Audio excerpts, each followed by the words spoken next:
오늘 시간에는 성도가 환난 전에 휴거된다는 말은 과연 진실인가 미혹인가 라는 제목으로 함께 말씀의 은혜를 나누기 원합니다.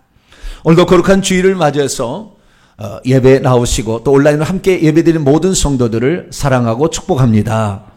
말씀이 우리를 치유하고 말씀이 우리의 인도자가 되는 것이고 말씀이 우리의 삶을 새롭게 하는 능력이 됩니다.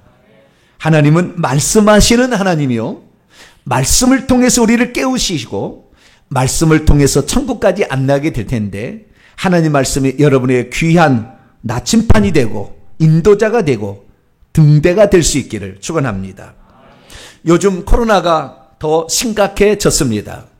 코로나 백신 주사를 2번 맞으면 이제 망고땡이다 라고 그렇게 생각을 했는데, 알고 보니 변형된 변이 바이러스가 나와가지고 이렇게 델타 변이, 람다 변이 막 이렇게 나와서 그것들이 또 감염을 시키는데, 이렇게 백신 주사를 맞은 사람도 돌파 감염이 또 일어나고 있는 그런 상황이어서 올 10월이나 11월 달에 우리나라도 위드 코로나와 함께 그냥 감기처럼 이렇게 갈 것을 검토하고 있다라는 정부의 보도가 있었습니다.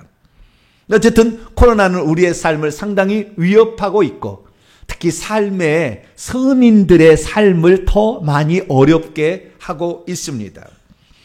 특별히 교회 같은 경우는 작년부터 올해까지 교회 학교는 전멸입니다. 거의 전멸. 수백 명, 수천 명이, 수만 명이 나오는데도 교회 학교가 전멸입니다. 앞으로 교회가 큰일 났습니다. 어른들은 지금 언제라도 나오겠다 이렇게 얘기를 하는데 상당히 지금 많은 어려움에 처해 있습니다.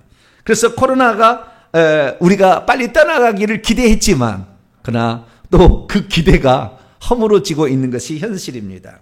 그런데 놀라운 사실이 있어요. 그것은 뭐냐면 미국은 코로나 백신을 만들어낸 국가입니다. 영국도 마찬가지예요. 영국은 아스트라제네카를 만든 국가고 미국은 화이자 그리고 모더나 이런 것을 만든 국가가 미국입니다. 그런데 여러분, 미국의 백신 예방 접종률이 얼마나 된 줄 아세요? 영국이 예방 접종률이 얼마가 되는 줄 혹시 아십니까? 여러분 놀라지 마십시오.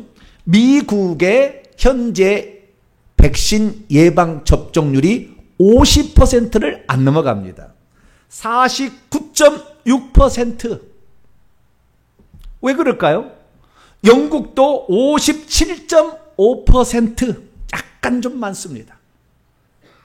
백신이 동네 구멍가게 가서 살 수 있을 정도로 그 나라는 흔해 빠진 것이 백신인데, 왜 미국 사람들은 코로나 주사, 백신 예방 주사를 맞지 않는 것일까요? 우리는 정부가 통제 시스템을 갖췄다 해서 정부가 우리를 괴롭힌다라는 것만을 생각할 수 있지만, 신앙인들의 생각은 거기에서 한 걸음 더 나가고 있는 거예요. 특히 미국적 상황은 더 그렇습니다. 미국 사람들이 코로나 백신 예방 주사를 맞지 않는 이유는 자유를 속박하기 위한 것과 관련이 있지만, 깊이 들어가면 한 가지의 중요한 신앙적인 위험을 캐치했기 때문에 그렇습니다. 그것은 올바른 신앙일지 아닐지는 오늘 설교를 들어보면 알겠지만, 그들이 백신 주사를 맞지 않고 있는 이유가 세대주의 환난전 휴거 때문에 그렇다는 거예요. 무슨 말이냐? 이 미국 사람들은 얼마든지 코로나를 맞을 수 있도록 다 배려를 했음에도 불구하고 그들이 맞지 않는 것은, 지금 코로나 백신 주사를 맞게 되면 유전자 변이가 일어나게 될 것이고, 유전자 변이를 일어나게 목적으로 그것을 주사를 맞게 되면 나중에 적그리스도라는 세계 정부를 이끌어가는 지도자가 사람들을 조종해서 자기 마음대로 이끌어간다 라는 그런 주사다라는 말이 팽배해 있기 때문에 그렇습니다. 그러면 그럴지 아닐지는 잘 모르겠지만, 그러나 그런 말이 왜 그들에게 먹히느냐? 그것은 다른 것이 아니에요. 미국 사람들은 환난전 휴거를 믿기 때문에 그래요. 그러면 언제 환란전 휴거가 그들에게 무엇을 자극하게 되면 그러냐 이런 거예요. 환란 전에 그러니까 환란이 시작되면 적그리스도가 나타나서 환란을 시작하게 될 텐데 적그리스도가 출현하기 전에 휴거가 있다는 거예요. 그런데 만약에 내가 백신 주사를 맞아버리면 적그리스도가 지배하는 사람이 될 텐데 그러면 나는 휴거되지 못하고 남겨질 것이 뻔하다라는 것 때문에 주사를 안 맞는 거예요.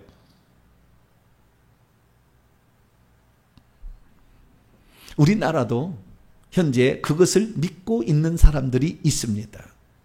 그렇기 때문에 우리가 백신 주사를 맞든 안 맞든 그것은 자유이겠지만 그러나 그 백신 주사를 맞지 못하게 하는 그 요인으로서 신앙의 환란전 휴거라는 종말 신앙이 자리 잡고 있다는 거죠. 그래서 우리는 이 신앙이 바른 신앙인지 아닌지를 분별하지 못한다고 한다면 우리들도 미국적 상황하고 똑같이 갈 수 있어요. 그나마 우리나라는 그래도 그나마 괜찮아서 한 70% 정도까지는 백신 예방 접종률을 보일 거라고 정부에서는 추정하고 있습니다만은 미국은 달라요. 왜냐하면 미국의 종말 신앙은 이 1900년 이후로 환란전 휴거를 믿는 세대주의가 팽배하기 때문에 그렇습니다. 그래서 우리는 이 미국의 세대주의 영향과 더불어서 한국에도 이 복음을 전해줬던 선교사들이 그 킹제임스 버전 성경과 환란전 휴거를 주장하는 신학 노선에 있는 신학교와 그 교회에 가서 신앙생활 하다가 우리나라의 목사가 되었기 때문에 원래 장로교는 어거스틴, 칼빈 다 무천년설이지만 환란 전에 환란전 휴거 이것이 바로 전천년설인데 이 전천년설을 수용해서 변형한 역사적 전천년설을 믿고 있어요. 그래서 환란전 휴거를 이렇게 생각하는 사람들과 거의 이렇게 비슷하게 지금 가고 있는 것입니다. 그러니까 우리나라 사람들로 상당히 많은 영향을 지금 받고 있는 거예요. 그래서 환란전 휴거가 과연 성경적인가? 이것을 우리가 놓친다고 한다면 우리는 적그리스도의 출현만을 여수고 있는 적그리스도의 출현만을 생각하고 있어서 언제 오느냐 이것이 백신 주사와 베리칩하고 어떤 관련이 있느냐 늘 이것에 정신을 팔리다 우리가 마땅히 해야 될 일을 감당하지 못하고 우리가 시간만 허송세월할 수가 있는 것이죠. 그래서 오늘 과연 환란전 휴거가 성경적인가 전천년설 줄이 과연 성경적인가 이 부분에 관하여 말씀을 나누려고 합니다. 오늘 이 말씀을 처음 듣는 사람 나는 환란전 휴거라 이렇게 믿고 있는 사람도 끝까지 한번 꼭 들어보시게 되기를 바랍니다. 왜냐하면 제가 성경적으로 정확히 풀어낼 테니까 저는 그러라고 이 땅에 보낸 사람이니까 제가 그렇게 하겠습니다. 그래서 혹시 나는 환란전에 휴거를 믿는다는 사람도 들어보시고 아니 나는 무천년설 성경적이 아닙니다. 근데 자기가 무천년설을 신봉하고 있는 사람도 들어보게 되기를 바랍니다. 그래서 올바른 종말 신앙을 통하여 우리의 미래가 더욱더 알찬 미래가 되시게 되기를 축원합니다. 자, 오늘 본 말씀은 어떤 말씀입니까? 그날 환란 후에 해와 달과 별들이 이상해질 때에 인자가 구름을 타고 능력과 큰 영광으로 내려오는데 그때 그것을 세상 모든 사람들이 볼 것이며 그때 예수께서 큰 나팔 소리와 함께 당신의 천사들을 보내서 하늘 이 끝에서 저 끝까지 전부 성도들을 휴거시켜가지고 공중에서 주님을 만나게 할 것이다 라고 했다는 말씀입니다. 오심하고 약속하신 예수께서는 과연 언제 이렇게 오시게 될 것일까요? 그리고 세대주의자들이 주장하는 것처럼 공중에 먼저 오셔서 교회만을 휴거시키는 일이 과연 있을까요? 그리고 7년이 지나면 지상에 재림하셔서 천년왕국이라는 것을 이 땅에 펼쳐나가는 것일까요? 과연 세대주의자들이 주장하는 것처럼 예수 그리스도의 재림은 이중 재림으로서 공중에 먼저 오시고 7년 뒤에 지상에 재림하는 것이 맞는 것일까요? 오늘 본 말씀은 AD 30년경 예수께서 예루살렘에 입성하여 이제 돌아가시기 하루 이틀 전에 제자들에게 하신 말씀 중에 하나입니다. 주님께서는 그때 예루살렘 성전이 화려하게 지어진 것을 보고 돌 위에 돌 하나도 남지 않을 것이다 말씀을 했습니다. 그랬더니 제자들이 어느 때에 성전이 무너지겠으며 주님이 오실 때와 세상의 끝에는 어떤 징조가 있겠습니까? 라고 질문을 던졌더니 예수님께서 세상의 징조가 이런 것이고 재림의 징조가 이런 것이다. 그리고 언제 성전이 멸망한다라고 말씀하는 중에 주님의 재림은 요때 온다 라는 사실을 말씀한 대목을 우리가 들었습니다. 그것은 바로 우리 주님께서 해와 달과 별들이 이상해질 때에 오시고 그때에 인자가 구름을 타고 큰 능력과 천사들과 함께 또 성도들과 함께 재림하시게 될 것이고 이미 그때 죽은 사람들과 그때 살아있는 사람들은 공중에 휴거시켜서 주님을 영접하게 할 것이다 라고 말씀을 하셨습니다. 믿음이 있어도 성경을 정확히 모르면 예수께서 은밀하게 공중으로 오실 때가 있다는 말을 믿어버릴 겁니다. 믿음이 있어도 성경을 잘 모르면 교회가 먼저 휴거되어 공중에서 만나 7년 동안 혼인잔치를 하게 될 거라는 말을 믿을 것입니다. 믿음이 있어도 성경을 정확히 모르면 성도들은 환난을 받지 않고 면제된다 이런 말을 믿게 될 것입니다. 믿음이 있어도 성경을 정확히 모르면 하나님께서 그리스도의 신부를 환난 치하에 두지 않을 것이라는 말을 아멘하고 받아들일 것입니다.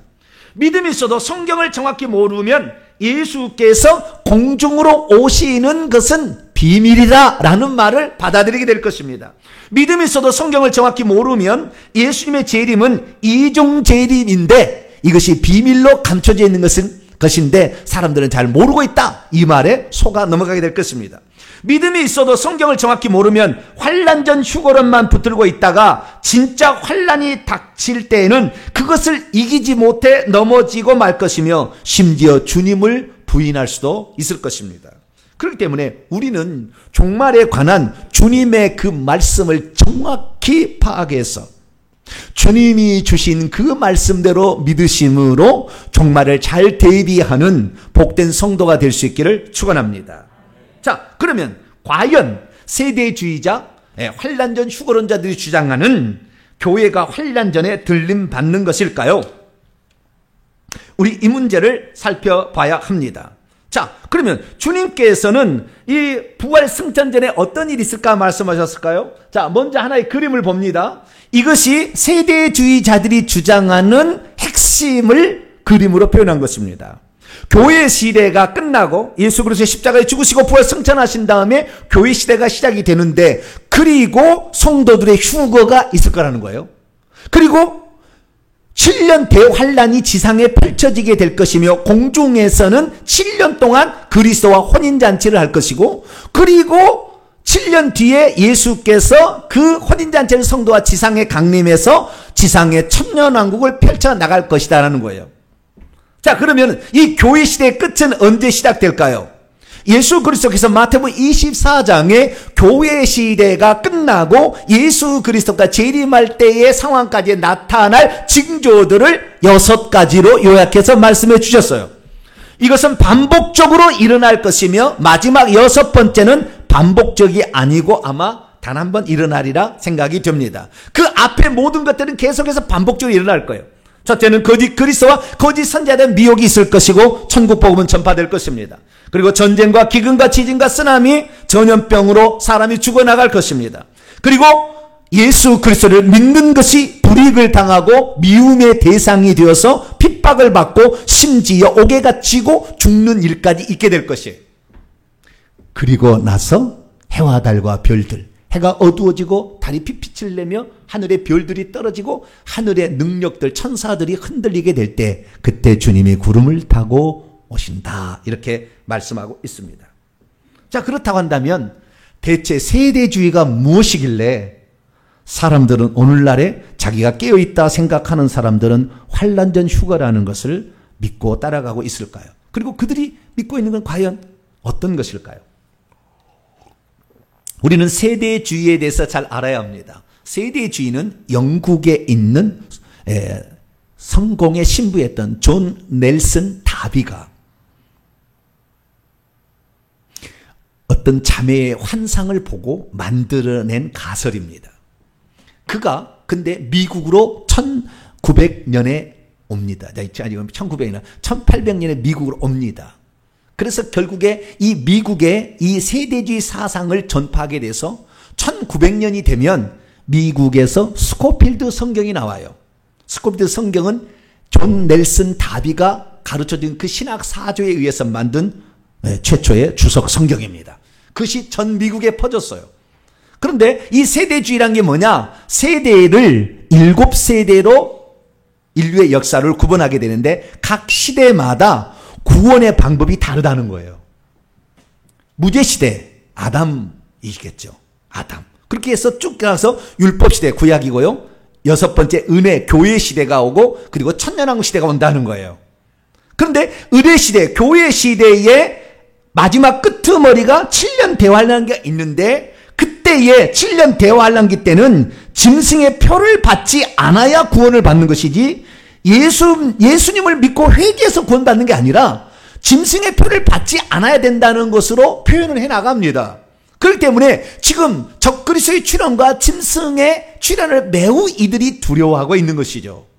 그런데 이 적그리스도가 세계를 지배하는 한 방식으로 유전자 변이를 만들 수 있는 백신 주사가 그런 계통이라는 말을 듣고 사람들은 적그리스도에게 속지 않으려고 백신을 안 맞고 있는 게 미국의 현실입니다. 그러니까 상당히 심각한 것이라고 우리는 표현하지 않을 수가 없게 되는 것이죠.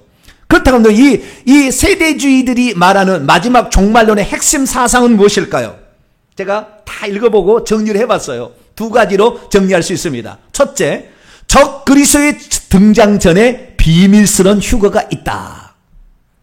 두 번째, 교회 휴거 후에 지상에는 7년 대환란기가 펼쳐지게 될 텐데 이 시기에 이스라엘에 대한 마지막 추수가, 이스라엘에 대한 마지막 추수는 맞아요.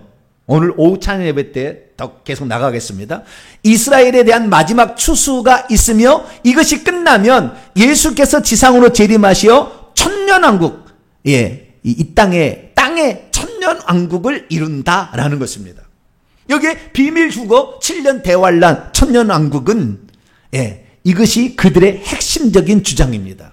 그러면 과연 이들의 주장이 맞는 것일까요?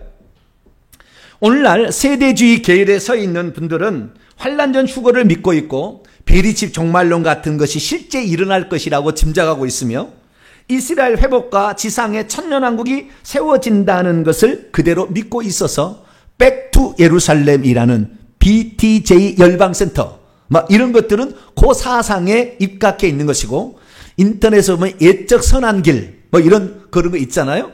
이런 것들이 바로 그런 종류며 킹 제임스 버전만을 하나님의 성경으로 인정한다는 정동수 목사, 이런 사람들은 그 계열에 서 있고 이 환란전 휴거가 순복음 계열에서 오순절 계열에서 와서 우리나라도 순복음 교단은 아예 환란전 휴거를 교리로 채택해서 써놨습니다.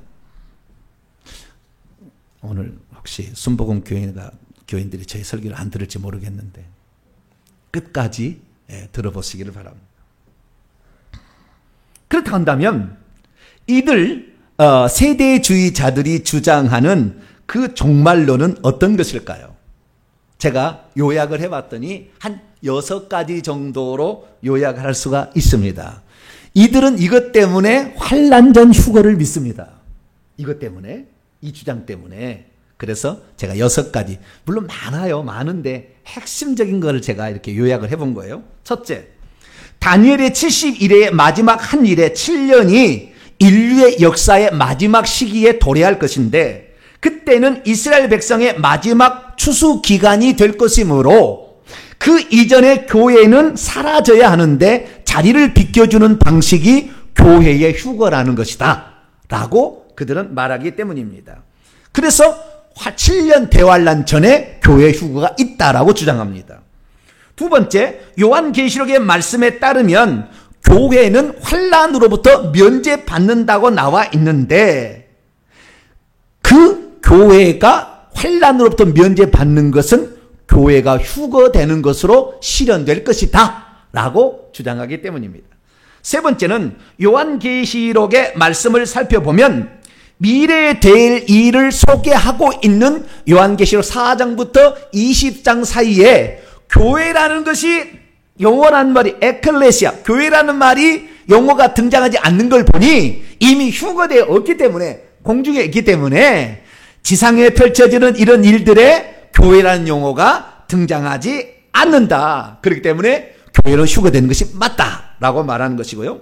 네 번째는 성도들의 휴거는 예수께서 공중에서 오셔서 보물만을 훔쳐가는, 믿음이 좋은 사람을 이렇게 그 사람을 훔쳐가는, 보물만 훔쳐가는 그러한 은밀한 일이 되기 때문에 비록 사복음서에는 공중 휴거가 안 나와 있지만 아주 비밀스럽게 감춰진 사실이다라고 말하는 것입니다.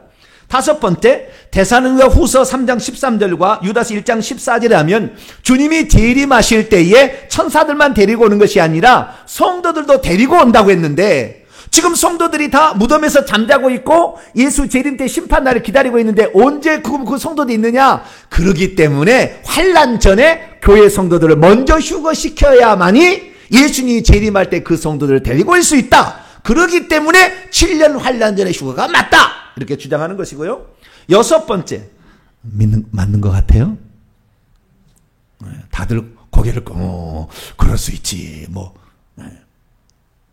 여섯 번째, 예수께서 당신의 사랑하는 신부인 교회를 환난 치하에, 곧 적그리스도의 치하에 내버려 둘 리가 없다. 왜? 하나님은 성도들을, 신부들을 매우 사랑하는데 그렇게 견딜 수 없는 고난에 처하게 내버려 두지는 않을 것이다. 이 6가지 정도로 교리가 이 세대주의의 교리의 핵심입니다.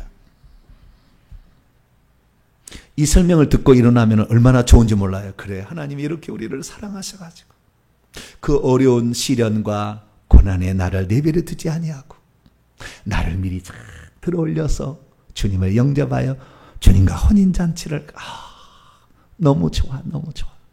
은혜가 돼요. 은혜 안 돼요? 네? 방금 있는 말만 그대로 실현된다면 상당히 은혜가 되는 거잖아요. 구구절절히 근거들과 이렇게 되면 맞아. 그래서 환난전 휴거를 생각하게 됩니다.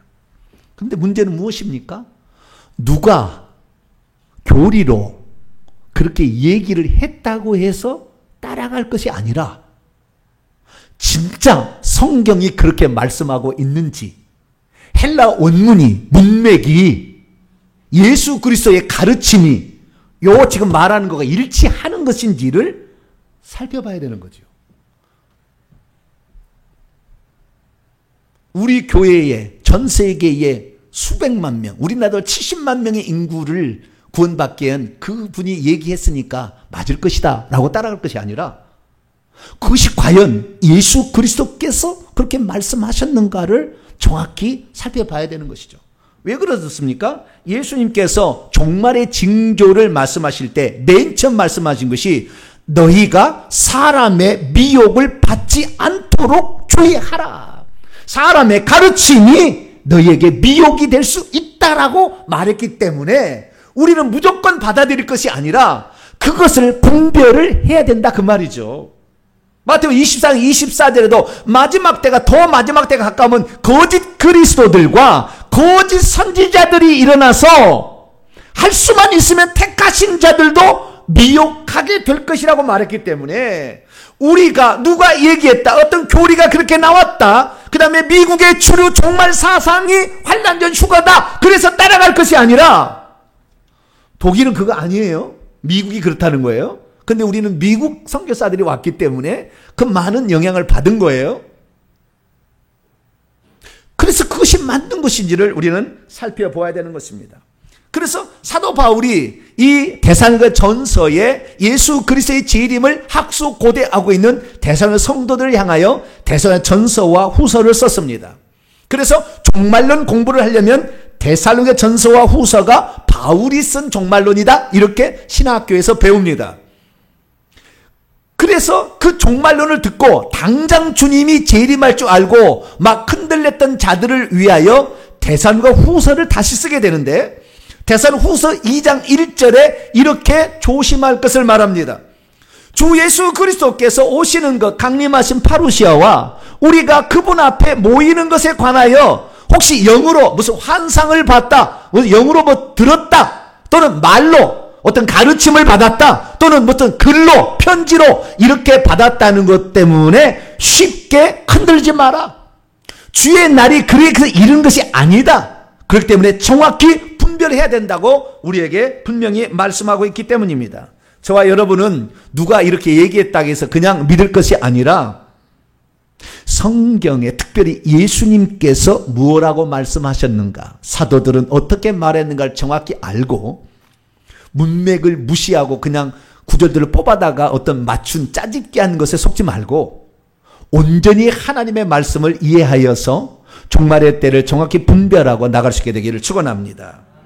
자, 그렇다고 한다면 교회가 환난 전에 휴거된다고 말하는 세대주의자들은 그 휴거론을 어떤 구절에서 뽑아왔을 것일까요? 크게 이 여러 구절들인데 두 구절이 가장 핵심인데요. 그 중에 한 구절은 데살로니가서 4장 16에서 17절이에요. 이것을 아주 그들은 목숨처럼 생각하는 거예요. 세대주의는. 요것 때문에 우리는 환난 전 휴거를 믿는다라는 거예요. 그러면 데살로니가서 4장 16절 17절은 뭐라고 말씀하고 있을까요? 주께서 호령, 큰 명령이죠. 크게 명령하는 것과 천사장의 소리와 하나님의 나팔 소리로 친히 하늘로부터 장차 강림하시려 내려오실 것인데 그때에 그리스도 안에서 죽은 자들이 먼저 부활하게 될 것이고, 그리고 우리 살아있고 남겨져 있는 자들도 그들과 함께 앞서 그리스도 안에 죽은 자들과 함께 구름 속으로 끌어올려져 낚아채져서, 이 끌어올린다 이거 휴거입니다. 낚아채진다, 하르파조라고 하는 헬라어 동사인데요. 하르파조, 이렇게 낚아채진다, 독수리가 탁 낚아채는 것처럼 이렇게 낚아채져서 공중에서 주님을 영접하기 위해서 그렇게 낚아채진다라고 말하고 있는, 이것을 가지고 환난 전 휴거를 주장하는 구절로 쓰고 있습니다. 근데 묻겠습니다. 여기에 환난 전에 이렇게 된다고 나와 있나요? 안 나와 있나요? 휴거가 된다는 말은 있는데 이것이 7년 환난 전에 한다고 나와 있어요? 안 나와 있어요? 없어요. 그런데 교리를 만들어 놓고 환난 전에 휴거된다고 계속 들으니까 여러분들도 맞네, 성경에 있네. 성경은 사탄 마귀도 이용합니다. 예수님 시험할 때. 그 말씀이 틀린 게 아니라고. 그 말씀이 있다고요. 성경에 없는 게 아니라고요. 그런데 이 말씀을 어디다가 집어넣느냐가 중요한 거잖아요. 여기에 보니까 환난 전에, 특별히 7년 환난 전에 올라간다는 말이 있어요, 없어요? 없어요. 올라간다는 말은 맞아요. 분명히 맞습니다. 그러나 언제 올라간다는 말이 없잖아요. 그 다음에 아까 얘기했는데 보석들만을 은밀하게 취한다고 돼 있잖아요. 은밀하게. 여기 은밀하게 옵니까? 떠들썩하게 큰 호령과 더불어 오는 것입니까? 그냥 바로 틀려요. 바로 틀려. 그런데도 오직 끌어올려져라는 말에 그냥 필이 한번 딱 꽂히게 되면 모든 것이 안 보여요. 그것만 보이는 거예요. 그것만. 그리고 이 말씀은 지금 데살로니가전서 4장 13절부터 자는 자들이 언제 부활할 것인가라는 것에 관한 말씀을 하고 있는 것이지, 환난 전에 휴거를 한다는 말을 말하려고 한 게 아니라고요. 이 본문의 문맥이 자는 자들이 낭망하지 말 것은 주님께서 오시면 그때 부활한다는 거예요. 그래서 그 부활의 순서가 먼저 그때 예수 재림 때 우주적인 이제 종말이 끝나니까 그때 죽은 자들이 먼저 변화되고 그 다음에 살아있고 남아있는 자들이 두 번째로 부활할 거다라는 부활의 순서를 말하고 있는 것이지, 환난 전에 휴거된다 그 말을 말하려고 하는 게 아니라고요. 근데 이 본문만을 쏙 빼가지고 그 주제를 딱 정해놓고 그 다음에 집어넣으면은 다 그렇게 믿는 거죠. 그렇게 믿는 거예요. 이 사도 바울은 이것뿐만이 아니라 고린도서 15장에도 말씀하고 있어요. 이 나팔소리와 함께 이 부활체가 변하는데 어떻게 부활체가 변하느냐? 첫 번째는 첫 열매인 그리스도가 부활의 첫 열매고, 그리고 두 번째는 그가 강림하실 때 그에게 붙어있는 속한 자들. 이것은 이미 예수 그리스도께서 부활의 첫 열매로 부활하시고 그 다음에 구약의 성도는 한꺼번에 부활체가 되고 그 다음부터 죽은 성도들은 바로 부활해서 천국 들어갑니다. 그 천국 들어가 있어 1000년 동안 천국에서 왕노를 하다가 그리스도와 함께 재림하는 자들이 오는데 이 사람들 이것이 바로 첫 번째 부활인 것이고 그 다음에 그 후에 마지막으로 예수 재림 때에 그때 죽은 자들이 먼저 부활, 살아있는 자들이 두 번째 부활해서 공중에서 주님을 영접할 것이다 라는 말씀이에요. 그런데 이 말씀을 듣기 전에 예수 그리스도께서는 7년 환난 전에 성도들을 휴거시킬 것이다. 여기에 휴거된 말씀이 있다. 그러면 그대로 믿어지게 되는 거죠. 그러나 그들의 주장은 나중에 보겠습니다만은 단 한 구절도 환난 전 휴거를 주장할 만한 직접적 구절은 없습니다. 한 구절도 없어요. 그러면 그들이 말하는 대표적인 7개의 구절을 제가 지금 말씀을 드리려고 합니다. 성경은 뭐라고 말씀하고 있고 그들은 뭐라고 말씀하고 있는지 이것을 정확히 우리는 분별할 수 있어야 합니다. 자, 첫 번째, 환난 전 휴거론자들은 다니엘의 71회의 한 일회가 마지막 시기에 성취될 것인데 그 한 일회가 7년이니까 예수 재림 전에 7년 대환란이 있다. 그런데 그 환란은 다른 사상의 근거에서 환란 전에 성도는 휴거된다라고 주장하는 거예요. 그래서 다니엘의 71회의 한 일회가 마지막 시기에 성취된다라고 말을 합니다. 그것을 그림으로 표현하자면 이런 거예요. 이런 거예요. 다니엘의 71회라는 것은 이스라엘 민족과 예루살렘의 그 역사에 장차 되어질 일을 다니엘의 9장에 하나님께서 다니엘에게 가르쳐 준 거예요. 70의 1회라는 것은 70 곱하기 7입니다. 1회는 7이잖아요. 그래서 490이라는 숫자로 정해줬어요. 그것을 1년으로 계산하면 490년이죠. 그래서 7일회가 지나고 61회가 지나면 기름 부음 받은 자가 끊어진다 했는데 AD 30년에 예수님이 그 무렵에 돌아가셔요. 여기까지 맞아요. 여기까지는. 이거 틀림없어요. 예. 그런데 이 62일회가 지난 다음에 한 일회가 있는데 여러분 한 일회가 교회 시대라는 것을 그 공백기가 있고 한 일회가 있다는 거잖아요. 지금 요 해설은 이런 거예요. 이 세대주자의 주장은 근데 누가 공백기가 있다고 얘기를 했나요?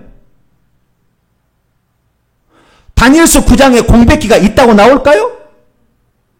안 나와요. 안 나와. 그런데 자기들의 입맛에 맞추기 위하여 한 일을 뚝 떼어가지고 마지막 시대에 이루어질 것이라고 맞추는 거예요. 누가 거기에 중간에 공백기 교회 시대가 2000년이라는 공백 시대가 있다고 어디에 다니엘 9장에 나오냐고요? 안 나와. 그런데 사람들이 그걸 믿게 하기 위해서 마지막 7년 대환란이 있다는 것을 믿게 하기 위해서 한 일에 7 곱하기 7, 7년이라는 대환란이 있다는 것을 뚝 떼가지고 마지막에 딱 정리를 하고 그 7년 대환란의 시작은 세상에 적 그리스도가 출현해서 이스라엘과 평화 협정을 맺으면서 시작된다고 해석을 그렇게 해.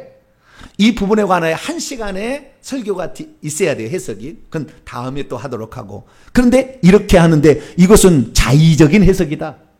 자기가 두드러 맞추기 위해서 자기의 사상을 맞추기 위해서 공백기를 일부러 집어넣어가지고 한 일을 띄워가지고 맨 뒤로 내버렸다라고 말할 수밖에 없다는 거예요. 두 번째는 빌라델비아 교회에게 주신 말씀인데요. 빌라델비아 교회에게 주신 말씀에 시험의 때를 면하게 해준다는 말이 있는데 이 시험의 때를 면하게 해준다는 것이 7년 환난 전에 휴거되는 것이다 라고 말합니다. 우리 개혁성경은 내가 나의 인내의 말씀을 지켰으니 내가 또한 너를 지켜 시험의 때를 면하게 하리니 이는 장차 온 세상에 임하여 땅에 거하는 자들을 시험할 때라. 여기에 면제 준다는 말로 나오잖아요. 그런데 이것은 오역입니다. 오역이에요. 면제 주지 않아요. 헬라 원문에 면하게 하리라는 말은 존재하지 않습니다. 시험의 때로부터 너를 지킬 것이다 이렇게 돼 있어요. 원문에는. 그러니까 시험이 다 봤는데 그 시험의 때 너희가 보호를 받게 해주는다 이 말이 있었지.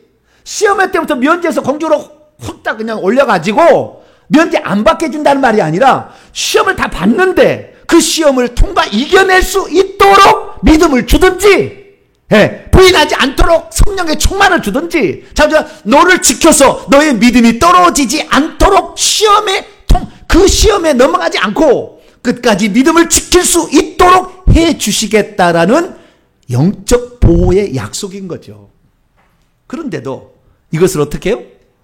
시험의 때를 면제해 준다는 말하고 환난제에 휴교한다고 뭔 상관이 있어요? 상관없는데 미리 명제를 만들어 놓고 이렇게 하니까 이게 맞다고 얘기를 하는 거예요. 이것은 빌라델비아 교회에게 주신 말씀이에요. 이기는 자들, 아무나 이런 혜택이 있는 것도 아니고, 그런데도 성경을 자기의 마음대로 이렇게 바꿔서 면제해 준다는 말로 해가지고 결국에 속이는, 이것이 환난전 휴거의 가장 대표적인 두 번째 구절입니다. 이렇게 하는 거예요.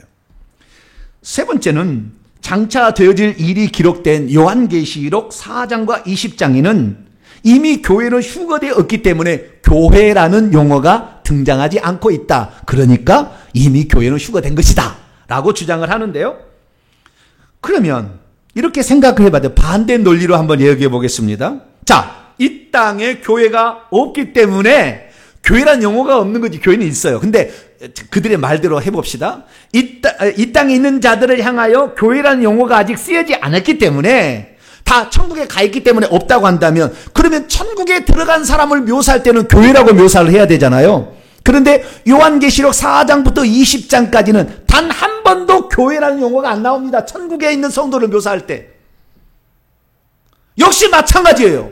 자기들 주장만 옳다면은 천국에도 교회라는 용어가 없으니까 그러면 어디 갔습니까? 지옥 갔습니까?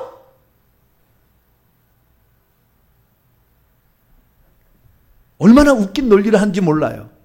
여러분, 말세에는 이 마지막 때에 가게 되면 적그리스도가 진짜 와요.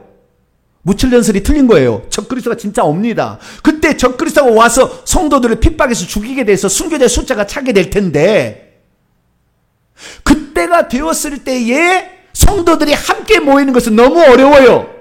나중에 여러분들 못 모일 겁니다. 이렇게 못 모여요. 그래서 내가 다운로드라는 얘기가 그 얘기예요. 못 모일 때가 올 거예요. 그러니까 교회라는 것은 어떤 모임을 가리키는 거잖아요. 그러니까 그런 용어를 안 쓸 뿐이지, 성도를 지칭하는 수많은 표현들이 요한계시록 4장 20장에서 최소 내가 찾아보니까 12개가 나와요. 첫째는 뭐냐? 그 교회를 지칭하는 다른 용어로 요한계시록 8장 3절 4절은 성도, 11장 1절에는 하나님의 성전을 경배하는 자들, 11장 2절에는 두 증인, 12장 1절에는 해를 옷 입은 여자, 그리고 성경절을 제가 나중에 보세요. 여자의 남은 자손, 하나님의 계명을 지키며 예수의 증거를 가진 자들, 어린 양의 피와 자기들을 증언하는 말씀으로써 마귀를 이긴 형제들, 짐승의 표를 받지 않으려다가 핍박받아 죽어가는 성도들, 땅의 곡식, 예수의 증인들, 어린 양과 함께 있는 자들, 곧 부르심을 받고 택하심을 받은 진실한 자들, 어린 양의 안에, 이거 교회 아닙니까? 4장부터 20장 사이에 교회를 지칭하는 다른 편이 수두룩하게 나오는데, 교회라는 에클레시아라는 용어 하나 안 나왔다고 교회가 없다고요? 그럼 천국에 있어야지. 천국에도 없는데? 그럼 지옥 갔습니까? 에클레시아가 없다고 교회가 없는 것입니까? 여러분, 마태복음을 제외한 마가복음, 누가복음, 요한복음에 교회라는 용어가 한 번도 안 나옵니다. 디모데후서, 디도에서도 교회라는 용어 안 나옵니다. 베드로전서, 베드로후서, 요한일서, 요한이서, 유다서에 교회라는 용어 안 나옵니다. 심지어 로마서 1장부터 16장인데 1장부터 15장까지 단 한 번도 교회라는 용어가 등장하지 않아요. 그럼 교회 없는 것입니까? 얼마나 더 웃기냐면, 그들이 요한계시록 4장에 사도 요한이 밤모섬에서 올라가서 하늘의 광경을 보는데, 사도 요한이 올라가는 것이 교회가 휴거되어 올라간다고 얘기를 하면, 사도 요한이 하나님께서 뭘 보여주려고 불려 올렸기 때문에 올라간 거예요. 교회가 올라간 게 아니라. 그리고 올라가서 혼인잔치 한다며요. 요한계시록 19장을 읽어보세요. 어린 양의 혼인잔치가 이르렀다, 가까이 왔다 얘기하고 있다고요. 그 혼인잔치 하고 있다며. 끝내고 온다며. 말이 안 되는 이야기를 어마무시하게 얘기하는데도 한번 필이 꽂히면, 나는 환난 받기 싫어. 환난아 잘 있거라. 나는 간다. 막 그래서 그런지 좌우지간 거기 한번 필이 꽂히면 그대로 그렇게 믿고 나가고 있는 것이죠. 그런데 그렇지 않다는 걸 알길 바랍니다. 그리고 네 번째, 성도들의 휴거 때는 공중에 오신 예수께서 보물들을 훔치듯 은밀하게 비밀스럽게 데려간다, 도둑같이 온다 이렇게 얘기하는데, 그 도둑같이 오는 것은 주님의 은밀성을 얘기하는 것이 아니라 주님의 재림의 돌발성, 예기치 않을 때에 갑자기 온다는 의미지, 보석을 훔쳐간다는 요점이 아니에요. 거기에는 그 얘기가 아니에요. 그런데 그 자기의 사상을 맞추기 위해서 그렇게 해석을 만들어냈어요. 이 해석을 만들어냈다고. 그래 그렇게 따라가는 거예요. 아니에요. 주님께서 분명히 재림하실 때 이런 모습이라고 사도 요한에게 말하고 있습니다. 볼지어다 그분이 구름을 타고 오실 텐데 모든 사람의 눈이 그를 본다 했지, 은밀하게 몇 사람만 데려가는 게 아니다. 모든 사람이 다 보게 되는데, 심지어 예수 그리스도를 창으로 찔렀던 로마 군병들도 지옥에서 예수의 재림은 다 공개되는 거니까 다 보게 되는 것이지, 공개적으로 동시에 일어날 사건인 것이지 누구만 쏙 이렇게 올라가는 것은 아니다. 분명하게 주님이 말씀하셨어요. 그래서 7년 전 환란 전에 휴거가 있는 것이 아니라 예수 재림 때에 같이 있는 거예요. 올라간 것을 그날이 휴거고 그날이 부활인 것이에요. 그날이 재림인 것이고. 다섯 번째, 예수께서 재림하실 때에 성도들을 대동하고 오셔야 하기 때문에 재림 전에 7년 전에 휴거를 시킨다. 이것은 부활을 몰라서 그래요. 아까도 얘기했지만 이미 예수 그리스도께서 부활의 첫 열매로 올라가신 다음부터 모든 죽은 자들은 즉시 심판을 받고 천국에 가는데, 아예 심판은 생명책 이름이 기록되는 거예요. 생명책 이름이 기록됐으면 천국 가는 것입니다. 그래서 바로 천국 가기 때문에 그들을 데리고 오는 거예요. 지금 무덤에 잠자고 있다가 주님 오시는 날 백보자 와서 심판 받아가지고 그렇게 하려고 생각하니까 이해가 안 되니까 7년 환란들에 데려간다 그러는데, 그거 아니고 부활론에 관해서 잘못된 신앙을 가지고 있으니까 이런 결과를 믿는데, 지금 이 잘못된 부활론을 교회의 90%가 믿는다는 거 아니에요. 지금 현재 정통교회가. 여섯 번째, 예수께서 예수님과 사도들이 성도들은 환란을 받지 아니하고 그리스도의 신부를 어떻게 적그리스도의 치하에 대환란에 내몰겠느냐, 그렇지 않고 그들을 들려 올려가게 할 것이다 라고 예수님과 사도들이 얘기했다고 합니다. 그러나 예수님과 사도들은 7년 대환란 전에 불러 올라간 얘기를 단 한 번도 한 일이 없어요. 전부 다 예수님이고 사도 바울이고 사도 베드로고 사도 요한이고 다 환란을 통과한다고 말씀하고 있습니다. 예수님께서 지상에 계실 때에 마태복음 10장 22절에 제자들에게 말합니다. 너희가 내 이름으로 말미암아 모든 사람의 미움을 받게 될 것이고 박해를 받게 될 것이다. 모든 사람의, 너희들은 예수 믿는다는 이유 때문에 어려움을 당하게 될 것이다. 부활 승천하시에 요한계 2장 10절 서머나 교회에 가신 말씀, 장차 받을 고난을 두려워하지 말라. 옥에 갇힐 사람도 있을 것이고 10일 동안 환란을 당할 자도 있을 것이고 안디바는, 충성된 안디바는, 다른 말씀은 죽는 것도 있다라고 말하고 있어요. 그렇기 때문에 환란을 다 통과한다고 얘기하고 있는 것이지 환란 없이 올라간다고 얘기한 적은 없었어요. 사도 바울은 안 그랬습니까? 우리가 하나님 나라에 들어가려면 반드시 많은 환란을 겪어야 한다 말했습니다. 사도 베드로는 안 했습니까? 베드로 전서를 보면 온통 고난을 이겨라. 고난이 너에게 있다. 고난에 참여하는 걸 오히려 즐거워하라. 그렇게 얘기하고 있습니다. 사도 요한은 안 했습니까? 요한계시 1장에 나 요한은 예수의 환난과 참음에 인내에 동참, 끝까지 인내해서 구원을 얻는 자다. 이렇게 말하고 있는 것입니다. 환난 전에 환난 받지 아니하고 훌쩍 올라간다는 단 한 개 구절도 성경에 존재하지 않습니다. 그러면 왜 사람들이 그렇게 믿게 될까요? 미국에서 왔다는데. 옛날에 미국 것은 탑통도 좋아했잖아요. 그죠? 자전거도 좋아하고 미제 자전거 얼마나 좋아했는지 몰라. 근데 미국이 주장한다고 해서 따라갈 겁니까? 우리는 예수 그리스도와 사도들이 하는 말, 오늘 본문 말씀 마태복음 24장 29절, 그날 환난 후에 주님이 재림하신다. 환난 후에 재림할 걸 믿으시게 되기를 축원합니다. 오늘 배운 것을 정리로 세대주의와 관련돼서 정리한다면 세 가지로 정리할 수 있습니다. 모든 성도들은 그가 죽지 않는 상태에 있다면 다 환난을 통과하게 된다라는 것이고요. 두 번째, 공중강림과 지상재림 같은 그리스도의 이중 재림은 존재하지 않는다는 것이고요. 세 번째는 성도들의 휴거는 마지막 시기에 전 우주적으로 동시에 일어날 단회적인 부활 사건이자 휴거 사건이며 재림 사건이다 라고 정리할 수가 있겠습니다. 그렇습니다. 믿음이란 종말과 재림에 관하여 누가 이렇게 얘기했다, 위대한 무슨 사도가 목사가 얘기했다, 신학사조가 미국 신학사조가 그렇다 해서 따라갈 것이 아니라 성경대로 믿게 되기를 축원합니다. 우리는 그래서 환난을 대비를 해야 하는 것입니다. 성도들에게 고난은 필수적인 것이요, 고난이 없는 것이 오히려 이상합니다. 종말의 때에도 모든 성도들은 고난을 맞부딪히게 될 것입니다.